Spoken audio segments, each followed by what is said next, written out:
নমস্কার সবাইকে। মিলন হবে কতদিনের পর্ব দেখার জন্য আপনারা সবাই ওয়েট করে আছেন। তো মিলন হবে কতদিনের পর্বের রিভিউ আজকে থেকে আমি আবার শুরু করছি। তো শুরুতেই যেটা দেখা যাচ্ছে যে গোড়ার আশীর্বাদ এলার সাথে, অথচ গোড়াকে খুঁজে পাওয়া যাচ্ছে না। তার ভাইরা তন্ন তন্ন করে খুঁজছে, কেউ পাচ্ছে না। দেখছে তার জামা কাপড়ও নেই, এমনকি তার ট্রলি ব্যাগটাও নেই। তো চারিদিকে তন্ন তন্ন করে খোঁজাখুঁজি চলছে। ঠিক সেই সময় মৈনাক তার মাকে নিয়ে আসে। তো তাদেরকে দেখে বাড়ির সবাই খুশি। তো গোড়ার মা গেছে, কৌশিকী তুমি এত দেরি করলে যে? এদিকে গোড়াকে নিজের ছেলে বলো, আর ওদিকে নিজের ছেলের বিয়েতে তুমি লেট। তখন বলছে আমি তো কালকেই তীর্থ করে ফিরলাম, আর যেই আজকে শুনতে পেরেছি সেই ছুটে চলে এসেছি। তো বলে এসো এসো। তো ডাকা হয়। তো মৈনাকরা বলছে কি হয়েছে, গোড়া কোথায়? বলে আর গোড়া, ওকেই খুঁজে পাওয়া যাচ্ছে না। মৈনাককে জিজ্ঞাসা করছে তুমি কিছু জানো? বলে না তো, আমি তো কিছু জানি না। এই বিয়েটা হওয়াটা তো খুব জরুরি। ওর বাবা বলছে কি যে করব। মৈনাক তখন মনে মনে বলছে আমি আছি তো, আমি সব সামলে নেব, এই পরিবারের সম্মান রক্ষা করব, মানে এলাকে বিয়ে করার ধান্দা করছে আর কি। ওর মা বলছে হয়তো কোনো কাজে আটকে পড়েছে। বলে কি যে করি, মেয়ের বাড়ির লোক তো এক্ষুনি চলে আসবে। বলতে বলতে মেয়ের বাড়ির লোক চলেও আসে, মেয়ের মা আর পিসি, মানে মামি আর কি। মেয়ের মা আর মামি বলছে বাবা এ তো পুরো রাজপ্রাসাদ। মামি বলছে তোর মেয়ে রূপকথা করতো না, দেখ ঠিক একটা রাজকুমারকে পটিয়ে ফেলেছে। বাড়িঘর দেখে অবাক পুরো রাজপ্রাসাদ আর কি। কেউ ঐশী বলছে পটিয়েছে না ফাঁসিয়েছে, মাঝখান থেকে আমি হীরের বদলে সোনাটাকে চুজ করলাম, তাই বলছে। তো এরপরে আরেক বোন বলছে কি ব্যাপার বলতো, এলা এখনো আসছে না, ওই মেঘনা মেয়েটার সাথে না ছাড়াটাই ঠিক হয়নি। তো ঐশী কিছু বলছে না। ওদিকে তাদের মাদেরকে আর কি ইয়েরা, গোড়ার মা বলছে আসুন না দিদি আসুন, বসুন ভেতরে বসুন, বলে বসায়। এবার এলা এখনো পৌঁছয়নি, সেই নিয়ে চিন্তা করছে। তো এলাদের বাড়িতে যারা গেছিল আশীর্বাদ করতে, তারা বলছে আমাদের পেছনের গাড়িতেই তো ছিল, কিন্তু কি জানি কোথায় যে গেল। তখন মেঘনা ঢুকছে, মেঘনাকে জিজ্ঞাসা করাতেই বলছে আমি জানি না। তখন আবার গোড়ার বাবারা জিজ্ঞাসা করছে জানো না মানে, তোমার সাথেই তো ছিল। তখন বলছে হ্যাঁ ছিল, মানে রাজপথে হঠাৎ করে কি একটা হলো, ও না পালিয়ে গেল, আমি ওকে খোঁজার অনেক চেষ্টা করেছি কিন্তু পারিনি, কোথায় চলে গেছে। ওর বাবা বলছে আমি যতদূর জানি এলা কিন্তু পালানোর মেয়ে নয়, ঠিক করে বলো মেঘনা কোথায় গেছে। বাড়ির আরেকজন বলছে মেঘনা মা বলো না কোথায় গেছে বলো। এদিকে মেঘনাকে কিন্তু সবাই জিজ্ঞাসা করছে কিন্তু বলছে না। মৈনাক জিজ্ঞাসা করছে বলো কোথায় গেছে। বলে আমি তোমাকে পরে সব বলবো। বলেন পরে না, এক্ষুনি বলো। বলে এ কি, আমাকে কি এখন ব্লেম করা হচ্ছে নাকি? এলা কোথায় গেল না গেল আমি কি জানি। সবাই মিলে ধরেছে। বলছে ঠাম্মিকে বলছে দেখো তুমি গলার হারটা দিয়েছো, মনে ওটা নিয়ে পালিয়ে গেছে। তো এবার এলার মা তো রেগে গেছে, বলছে আমার এলা চোর নয়। এলার মামি বলছে বারবার আপনারা এরকম কেন করেন বলেন বলুন তো, কখনো চোর অপবাদ দিচ্ছেন, কখনো মানে আমাদের এত বড় বাড়ি গাড়ি কিছু নেই বলে আমাদের যখন তখন যা খুশি বলে অপমান করা যায় নাকি? না না ওইভাবে বলা হয়নি। বলে চুপ করুন, আমরা বেশ বুঝি আমাদের কি বলা হয়, ওই তো বাড়িতে গিয়ে ওই কাপ প্লেট, ওই লো স্ট্যান্ডার্ড এই সমস্ত কিছু বলে শুনিয়ে আসা হলো। এখন আমাদেরকে আপনাদের বাড়িতে ডেকে এনে বলছেন ওই কোটি টাকার হার নাকি আমাদের মেয়ে চুরি করে পালিয়ে গেছে। ঠাম্মি বলছে তা পালায়নি তো কোথায় গেছে শুনি? কোথায়, ভাবলাম ছেলের সাথে উচ্চ বংশের মেয়ের বিয়ে দেবো, তা বিয়ে করছে তো একদম, মনে হচ্ছে তোমরা তো কথা বলতেই জানো না ঠিক মতো করে। ঠাম্মির মেয়ে বলছে তুমিও তো কুটুম বাড়ির সাথে খুব একটা ভালো করে কথা বললে না মা, কি বললে? তাছাড়া একটা মেয়েকে খুঁজে পাওয়া যাচ্ছে না, কোথায় আছে কি অবস্থায় আছে সেটা না জেনে তুমি ব্লেম করছো। আর বোন তো বলছে আমরা শিওর যে মেঘনাই যা করার করেছে। মৈনাক কিন্তু আবারও জিজ্ঞাসা করছে মেঘনা আনসার মি, কি করেছো এলার সাথে? মেঘনা তো রেগে যাচ্ছে, মৈনাককে বলছে তোমার হঠাৎ করে এলার প্রতি এত সিম্পাথি কি করে এলো শুনি। তখন বলতেই যায় কি আমি এলাকে, আর থেমে যায়, আর তখনই কিন্তু এলা চলে আসে। তো গোড়া তো একদম ইয়েকে বাঁচিয়ে নিয়ে আসছে এলাকে। এরা খুব দুর্বল দেখা যাচ্ছে, হাঁটতেও পারছে না ঠিক করে। তো এবার সবাইকে জিজ্ঞাসা করছে কি ব্যাপার এলা, তুমি কোথায় চলে গিয়েছিলে? তো তখন এলা মেঘনার দিকে তাকাচ্ছে, আর মেঘনা এলার দিকে তাকিয়ে আছে। তখন এলা ব্যাপারটাকে লুকিয়ে এলা বলছে আসলে আমার হাতটা, মানে একজন চুরি করতে যাচ্ছিল, তো তাকে ধরতে গিয়েই সে গাড়ি থেকে নেমেছিল আর সেই পথে দুর্ঘটনা ঘটে, এমনটা বলে। আর তখনই গোড়া বাঁচিয়ে নিয়ে আসে, সবটা বলে।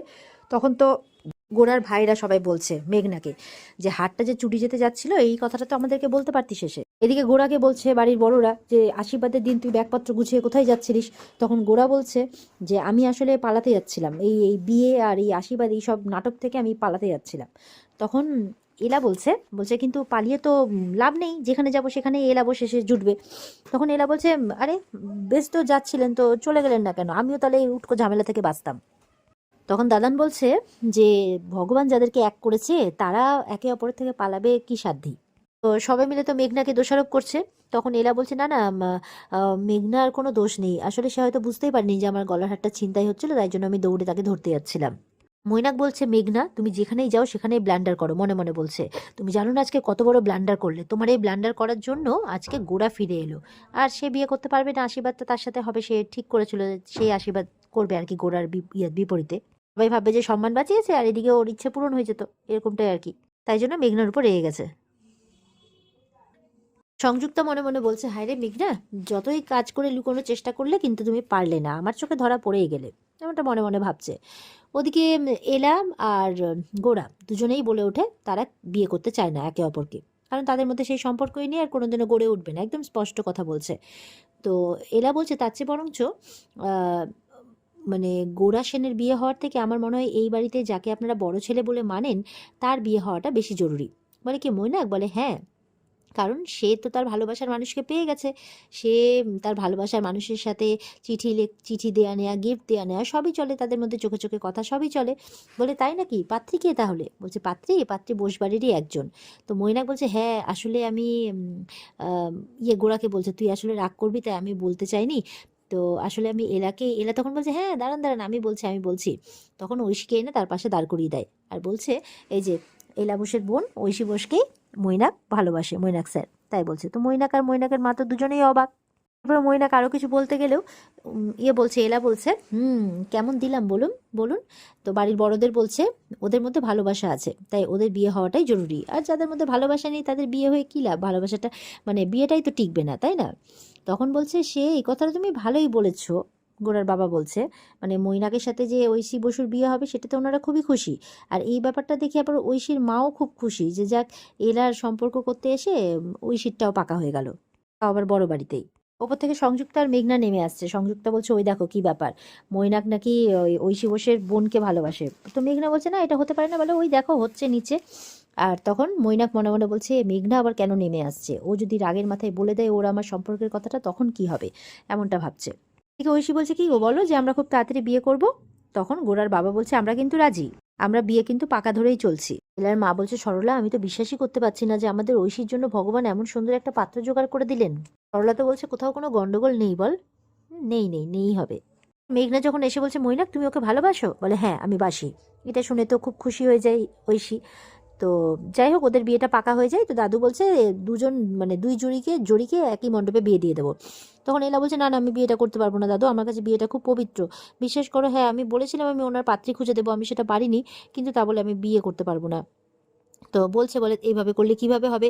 তখন একজন মোবাইলে ভিডিও দেখছে যে ওই গোল্ড জুয়েলারি অ্যাসোসিয়েশন থেকে বলছে দুদিনের মধ্যে যদি বিয়েটা না হয় তাহলে কিন্তু ওরা এদের বিরুদ্ধে লিগ্যাল অ্যাকশন নেবে, এরকম ব্যাপার। আর ওদিকে ভাইগুলো সব খোঁজ নিয়ে এসে বলছে যে বাইরে নাকি রিপোর্টারদের ভিড় জমেছে, এবার কি করবে সবাই কিছু বুঝে পাচ্ছে না।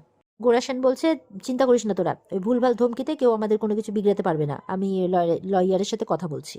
এরা বলছে এটা আপনি বেশ ভালো বলেছেন, আপনি ওই ওই ঝামেলাতে জড়ানোর থেকে ওই লয়ারের সাথে কথা বলে একটু আইনের ঘোরপ্যাচ দিয়ে কিছু একটা করে ফেলুন তো। এবার কি হয় ভিডিওটা দেখে যে এতদিনের ব্যবসা নষ্ট হয়ে যাবে, শেষ হয়ে যাবে, এটা ভেবেই কিন্তু দাদুর হার্ট অ্যাটাক হয়ে যায়। দাদুকে ধরে ধরে সবাই নিয়ে যায় আর এলা বোসকেই দায়ী করছে গোরসেন, বলে এই সব কিছু আপনার জন্যই হলো। ওদিকে ঠাম্মিও বলছে এই অপয়া মেয়েদের সাথে আমি কিছুতেই বিয়ে দেবো না, গোরা সেন তো বিয়ে করতে রাজিই নয়।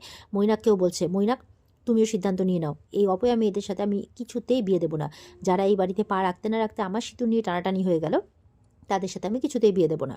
তো এটা শুনে এলা তো খুব খুশি, হাসছে। মৈনাক বলছে আমি তো বিয়ে করতেই চাই না, কিন্তু আমি যে নিজের জালে নিজেই ফেসেছি, কি যে করি।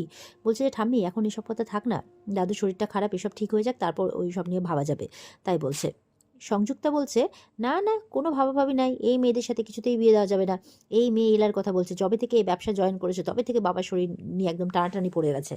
সংযুক্তার হাজব্যান্ড বলছে চুপো না, বাবার একটু প্রেশারটা ওঠানামা করেই মাঝে মধ্যে। বলে হ্যাঁ তো আগে তো প্রেশার টেশার কিছুই ছিল না, যবে থেকে এই মেয়ে কোম্পানিতে জয়েন করেছে তবে থেকে বাবার প্রেশার এটা সেটা লেগেই আছে, এইভাবে বলছে, এলাকে দায়ী করছে। এবার তো দাদুর শরীর নিয়ে সবাই বেশ চিন্তিত। গোরা বলছে এখনো ডাক্তার নেমে আসছে না কেন ওপর থেকে। ক্রিস তখন বলছে আচ্ছা ঠিক আছে আমি দেখছি। দেখতে যাবে কি দেখে ডাক্তার নেমে আসছে। তো সবাই জিজ্ঞাসা করছে কেমন আছে, ঠাম্মি তো দৌড়ে গেছে। তো বলছে যে ওনার অবস্থা খুব একটা ভালো নয়, আসলে নার্ভের ওষুধগুলো চলছে। তো বলে নার্ভের ওষুধ কবে থেকে খাওয়া শুরু করলো। সবাই বলছে মৈনাকও বলছে, বলে না উনি কাউকে বলতে বারণ করেছিলেন তাই জন্য আমি ওনাকে ওষুধগুলো দিতাম। আর এর আগে দুবার ওনার হার্ট অ্যাটাক হয়ে গেছে, এটা 3 নম্বর বার ম্যাসিভ হার্ট অ্যাটাক। তো বলছে কি দুবার হার্ট অ্যাটাক হয়ে গেছে। বলে হ্যাঁ সবটাই উনি বলতে বারণ করেছেন আপনাদেরকে, আপনারা চিন্তা করবেন তাই জন্য বলিনি। তো বলে এখন কেমন আছে। আর হার্ট অ্যাটাক বলছে স্ট্রোক করেছে তাহলে তো হসপিটালে নিয়ে যেতে হবে। এদিকে বলছে এলা বলছে তাড়াতাড়ি অ্যাম্বুলেন্স ডাকুন। তখন ডাক্তার বলছে না অ্যাম্বুলেন্সের কোনো প্রয়োজন নেই, আমি ওনার বাড়িতেই চিকিৎসার ব্যবস্থা করেছি, আসলে ওনার হাতে সময় বেশি দিন নেই। এই ১ দিন ২ দিন বা বড়জোর ৭ দিন। তো এই শেষ সময়টা উনি ওনার পরিবারের সাথে হেসে খেলেই কাটাতে চাইছেন। সবাই তো এটা শুনে অবাক। ঠাম্মি তো একদম কি বলবে আর সহ্য করতে পারছে না ব্যাপারগুলো। এদিকে গোরার বাবা আর সংযুক্তার হাসব্যান্ড এরা কিন্তু খুব চিন্তা করছে ব্যাপারটা কি হলো। এই ছিল বাবা এক্ষুনি অসুস্থ, মানে সুস্থ আর এক্ষুনি অসুস্থ হয়ে গেল, মানে ব্যাপারটা বুঝতে পারলাম না। ওদিকে দেখা যাচ্ছে গোরা গেছে তার ইয়ের কাছে, দাদুর কাছে। দাদু বলছে, আমি তো এইভাবে যেতে চাইনি, কি করব, তবে যে কটা দিন আছি সে কটা দিন আমি একটু চাই যে আমার শেষ ইচ্ছেটা তোরা পূরণ করে দে। তো গোরা বলছে, হ্যাঁ বলো না, কি ইচ্ছে বলো, আমি তোমার জন্য চাত্তারাও নিয়ে আসতে পারি। বলছে যে তুই এই বিয়েটা করতে রাজি হয়ে যা, তাই বলছে। আর ওদিকে ডাক্তারকে ধরেছে গোরার বাবা আর সংযুক্তার হাজবেন্ড, ধরে তারা পরিষ্কার বুঝতে পেরেছে ডাক্তার তো আমতা আমতা করছে খুব। তো বলছে, আচ্ছা ঠিক আছে আপনি যান, ডাক্তার বলছে তো আমার পেশেন্ট আছে, আমাকে যেতে হবে, কেটে পড়ার ধান্দা। তখন বলছে, মানে তারা না হাসছে। সংযুক্তার হাজবেন্ড বলছে, এই বাবার কিন্তু মানে এই কলেজ লাইফে অ্যাক্টিংটা খুব ভালো করতেন বাবা, তো সেটা কি অত সহজে ছাড়তে পারেন, এভাবে বলছে।